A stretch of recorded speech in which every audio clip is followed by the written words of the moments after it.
Hello and welcome back. Today I'm going to show you how to change the turn signal on a 2003 Lexus GX370.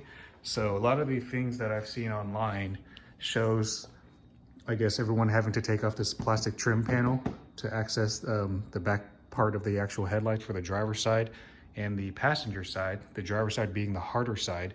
I'm going to show you just a quick way to avoid taking all this plastic trim off, because you can actually do it from right under the car on the driver's side. As I mentioned, that is the harder side.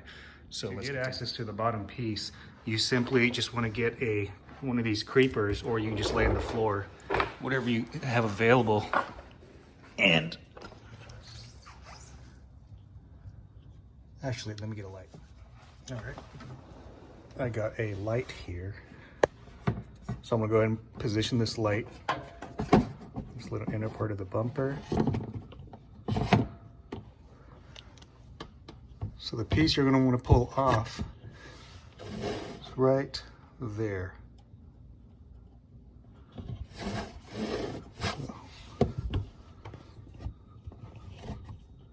Bear with me and you can watch me take it off. You just want to turn it counterclockwise. There it is. There you go.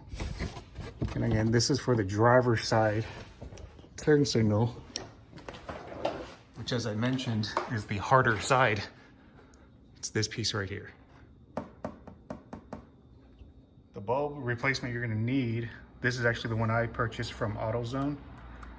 Pretty cheap. It's under 10 bucks. And you actually don't need any tools. I can do all this by hand. So hopefully I saved you guys a little bit of money just now. I believe this is about a $100 job or so.